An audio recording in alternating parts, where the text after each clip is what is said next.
ഷെബി എങ്ങനെ ശരിക്കും ഈ ഒരു ബിസിനസ്സിലേക്ക് ഒരു ഒരു ഡ്രസ്സിംഗ് കൺസൾട്ടന്റ് എന്നുള്ള ലെവലിലേക്ക് അല്ലെങ്കിൽ ഡ്രസ്സിങ്ങിന് ഇത്ര താല്പര്യപ്പെടുന്ന ഈ ഒരു ഫീൽഡിലേക്ക് എങ്ങനെയാണ് ഷെബി എത്തിപ്പെട്ടത്? എങ്ങനെയാണ് ഇതിലേക്ക് വന്നത്? എങ്ങനെയാണ്? ചെറുപ്പം മുതൽ എനിക്ക് വസ്ത്രങ്ങളോട് ഭയങ്കര ഒരു താല്പര്യമുള്ള ഒരാളായിരുന്നു.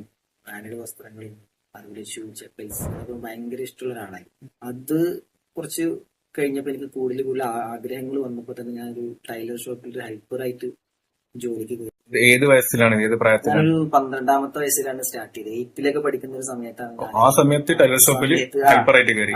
ഹെൽപ്പറായിട്ട് കയറിയിട്ട് അയൺ ചെയ്യുക, ബട്ടൺസ് വെക്കുക, അതുപോലെ അതായത് ടൈലറിംഗിന്റെ ഏറ്റവും ബേസ് ആണ് ഈ ഹാൻഡ് കാര്യങ്ങളൊക്കെ. അത് കഴിഞ്ഞ് പിന്നെ ഞാൻ അതിൽ നിന്ന് ഒന്നുകൂടെ അപ്ഡേറ്റ് ചെയ്തിട്ട് ഒരു ഷർട്ട് മേക്കറിലേക്ക് വന്നു. അതിൽ നിന്ന് ഇങ്ങനെ അപ്ഡേറ്റ് ചെയ്ത് വന്നു. ടൈലറിംഗിൽ അപ്ഡേറ്റ് ചെയ്ത് വന്നിട്ടുള്ള ഡിസൈനറാണ്. ഒരു ഡിസൈനർക്ക് എപ്പോഴും വേണ്ടത് ഫാബ്രിക് നോളജ് ആണ്. ഫസ്റ്റ് നമ്മൾ പഠിച്ചിരിക്കേണ്ടത് ഫാബ്രിക് നോളജ് ആണ്. അത് ഞാൻ ഈ ഒരു സ്റ്റിച്ച് ചെയ്യുന്ന ഒപ്പം തന്നെ എനിക്കത് കിട്ടിയോണ്ട് തന്നെ പിന്നെ കുറെ ആഗ്രഹങ്ങൾ കൂടി വന്നു. എനിക്ക് ഇതിൽ ഡിസൈനർ ആവണം, പിന്നെ ഒരു ബിസിനസ്സിലേക്ക് വരണം. ഇതൊരു പാഷനായി മാറി.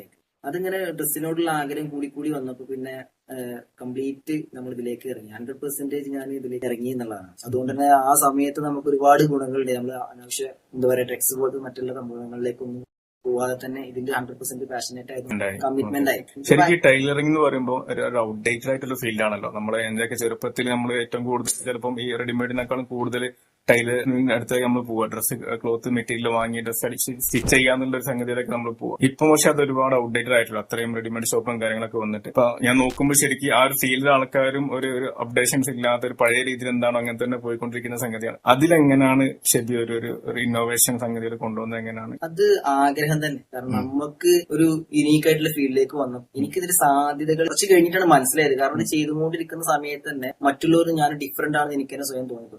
ആ സമയത്ത് ഞാൻ എന്ത് ചെയ്തു, ഇതിൽ അപ്ഡേറ്റ് ചെയ്യാൻ തുടങ്ങി. എന്തിന്റെ അടിസ്ഥാനം എന്ന് പറയുന്നത് അപ്ഡേറ്റ് ചെയ്യാന്നുള്ളതാണ്. ഇന്നും ഞാൻ ആ ഒരു ഇത് ഫോളോ അപ്പ് ചെയ്യുന്നുണ്ട്. എത്രയും നമ്മൾ വർക്ക് ചെയ്തിട്ടുണ്ടെങ്കിൽ അപ്ഡേറ്റ് ചെയ്യുന്നുണ്ട്. അന്ന് ഞാനത് അപ്ഡേറ്റ് ചെയ്തപ്പോൾ എനിക്ക് കൂടുതൽ ഒരു എന്താ പറയാ, അതിനൊരു ക്യൂരിയോസിറ്റി.